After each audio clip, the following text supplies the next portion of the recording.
How to develop a sense of style when you're fashion impaired? First up, you need to answer the question, why the hell are you doing this? Know your why. Understand your purpose for getting dressed in the image you want to send with your clothing. For the 22-year-old out there starting a new career in the big city, as an ISU grad, your heart may be back in Ames, Iowa, but your clothing as you slip into the finance industry there in Chicago needs to say, I'm ready to do business. I'm the kind of guy you want to train up to be able to close multi-million-dollar deals. For the 36-year-old changing careers, yeah, you used to work white collar, now you're starting your own blue collar business? Well, it's time for you to maybe give up the suit, but still have a uniform that instills trust in the people you're trying to sell your services to. For the newly single 50-year-old out there, yeah, life has dealt you a tough hand. You didn't expect to be dating at this age. But you know what? You're going to give it a shot, and you know that, hey, I want to be approachable. So all of a sudden you start getting into sweaters. You're going to use this fall weather to your advantage and pull out the cashmere because you know it's irresistible. It's like catnip to the ladies when you're out and about. Seriously, everyone loves a textured sweater, especially like a nice wool or a cashmere, and whenever somebody touches you, they instantly feel closer to you. In any case, the point here, gents, understand why you're improving your style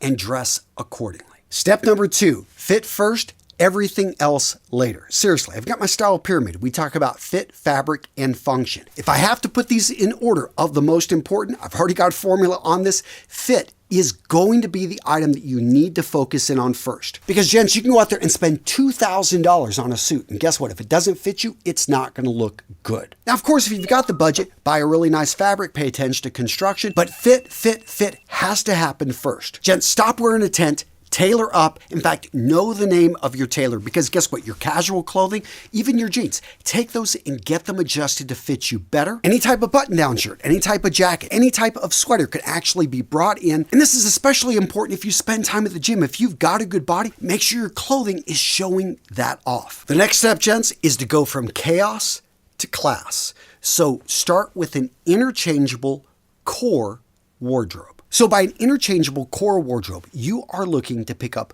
12 items. It's going to be 3 pairs of shoes, 3 trousers, 3 shirts, and 3 jackets. Now, of course, you can mix and match this if you've already got a couple items that you can fit in there. Now, the goal here is for you to have 3 solid outfits with all 12 of those items. See how it goes right across 3, 3, 3, and 3? But because these items are interchangeable, that means that they are going to work with each other. Instead of 3 outfits here, we actually have 81 outfits because everything is 100% mixable, meaning that every pair of trousers works with every pair of shoes, works with every shirt, works with every jacket. So with a minimal spend of resources, you could fit everything into a weekender bag right here. And then you would have enough outfits to wear a different outfit every day for almost 3 months. And the rest of the world, they just think you're stylish, which in a sense, even though you didn't think it was possible, you have now become. Now, step number 4, I probably could have put this one earlier, but I assume that you already have inspiration. I'm imagining that you already have an image of how you would like to look, or at least you've seen men in movies, you've seen them on pictures over on Instagram that are dressing in a way that you want to emulate. Now, this step right here makes some guys a little bit uncomfortable because they're thinking, hey, I don't really want to imitate, I want to make it mine. But here's the deal.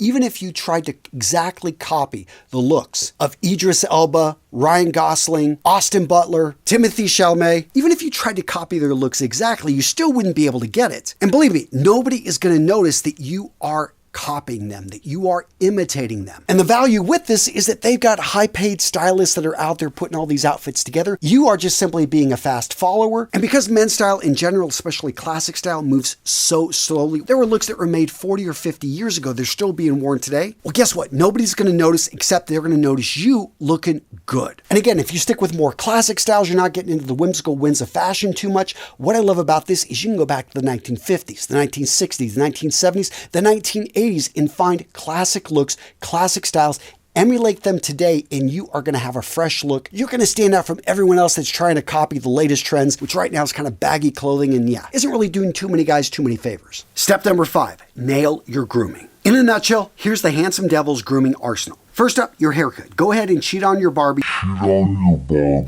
You've been going to the same guy for 10 years, 20 years, maybe just for a couple years, but go out there and find the best stylist in your area and see what she has to say about a style that's going to suit you. So first up, you don't have to take her advice, but the reality is she's probably seen more hairstyles, more heads than, you will ever see. Because a lot of guys, you get it, you're cutting your own hair, maybe you're going to the same person that doesn't see. You want to go to the best, and what they're going to do is they're going to look at your head shape, they're going to know the latest styles, they're going to know your hair type, and they're going to be able to give you some suggestions and try something new, because guess what? You can always go back to a shorter version of your old classic hairstyle. But I'll tell you, this one step right here can totally change your look, get you instant compliments, and it's something, again, that will take a matter of minutes and will have you feeling better. And yes, gym, I love going to the gym, but that's going to take months to have an effect. Going to a stylist, she can have you looking amazing within an hour. And at the same time, don't be afraid to ask for some facial hair advice, especially if you've got a little bit of a longer beard. Yes, you've been maybe doing this all yourself. Again, go see a professional who has seen tons of beards. You may have to travel a little bit farther for facial hair advice, but guys, it's worth it, because whenever you get that insight, whenever you get that new, facial hair cream, all of a sudden it changes the look and you all of a sudden are loving the way it makes you feel. Next up, let's talk about your nails, both on your hands and your feet. Go get a manicure, go get a pedicure, especially if you bite your nails. Now, a lot of guys think this is an extravagance, but here's the thing. If you bite your nails, you get a manicure, you're not going to bite your nails anymore, because you just spent good money taking care of your nails. Same thing with your toes. I know you don't really pay much attention to them, but if you're going to be going out to a pool party, you're newly single, you're going to be going to the beach with her, these are things that, you want to take care of your feet. Now, when it comes to skincare, tons of options out there, but most men don't exercise any of them. First up, stop using bar soap on your face. It's too harsh. You want to use a face cleanser. It's going to be gentler, and it's something that you can use in the morning and at night. Next up, a couple times a week, use an exfoliator. This is going to remove dead skin cells. Really important if you're over the age of 30. Next up, use a daily moisturizers. Moisturizers are going to not only protect the skin and moisturize them, but if you're over the age of 40, it's going to give it a little bit more supple of a look, a little bit more energy. And finally, don't forget the importance of fragrances. You guys, if you've seen my channel, guys, I'm a fragrance addict. But I will tell you don't need to go crazy here. 1 or 2 sprays, it's better to be discovered than announce yourself when you go into a room. Look for something simple, classic, walk into a box store, find something that suits you. But if you're looking for something that's going to attract the ladies,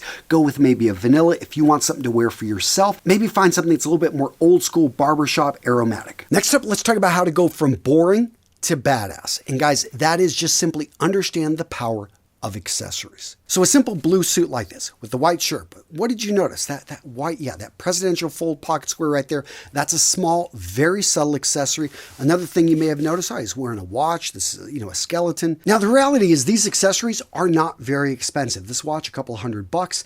This accessory actually came with the jacket, but these small details make a big difference. They're the little things that catch the eye, the little things that people just notice. They pay attention to the flash, to the shine. And for some people who are looking to make conversation, be able to talk, it's a starting point. It's something that they pay attention to, especially if they're into watches, if they're into style. Most guys don't put a pocket square in there. So immediately they're going to say, oh, wow, nice pocket square. I like the way it works with the shirt. Sunglasses, belts, bags, all those things you want to make sure, especially if you're just getting started. I like to match leathers with leathers, but they can also complement, especially I wear an oxblood shoe. I'm not going to wear an oxblood belt. I'll wear a black belt because the sole on oxblood shoes is black. You see how that works? Point being is don't neglect your accessories. They are end points. We notice them. We pay attention to them. We give them a little bit more emphasis than we probably should. So knowing this, use it to your advantage and make sure that you pay attention to them and that you pick up quality, good-looking accessories. Now, if you're looking to level up your style, you really need to check out my free community over on School. I've set this community up so we've got free classes that you can make your way through step by step and learn the basic foundations of men's style. We actually have giveaways. In fact, over the last year, I've given away over $25,000 in gear that has accumulated here in my office, and I love sending it out to you guys free of charge. And I have to say, the men that are in this group are friggin' awesome. We've got a no a-hole policy. People treat each other with respect. And what we've managed to create in this community is a place where a man can come in and ask questions and get some solid advice. So gents, use the link in the description of today's video. Go check out our free communities on School. These are for you to become the man you know yourself to be. Now, this next tip to developing a sense of style if you are fashion impaired is really important, because you can listen to everything we talked about in this video and it won't make a difference unless you put this into practice. Seriously, you need to practice dressing sharp. You can own the clothing, you can understand and have the information, but unless you take action on it, absolutely nothing is going to happen. But when you start wearing the clothing, even around the house when you have nowhere to go, just simply running errands around town, you're going to find that you're going to become more comfortable in the clothing. It's going to become a second skin. It's going to be normal for you to start dressing better, dressing with style. And again, this applies to casual clothing. When you get rid of the worn out t-shirts and you bring in some nice Henleys, bring in a pair of joggers, some clean white sneakers, you got to get comfortable. You got to get used to dressing the way you want to dress, the way you've got this new improved image. And when you do this, all of a sudden opportunity is going to start coming your way because you're not going to notice that you've stepped up your style. It's going to become who you are. It's going to become your new normal. And gents, when that happens, when you step out and you're actually wearing maybe the older clothing you used to, and you're like, man, I feel underdressed. Guess what? The day has arrived. You now have style. You now have a sense of fashion. So pretty good, right? All right, guys, keep watching. I got another video for you right here. Boom. Go check it out. Solid video. You guys know I take care of you here at Real Men Real Style. So go check it out. Come on. Boom. Right there. Oh, yeah.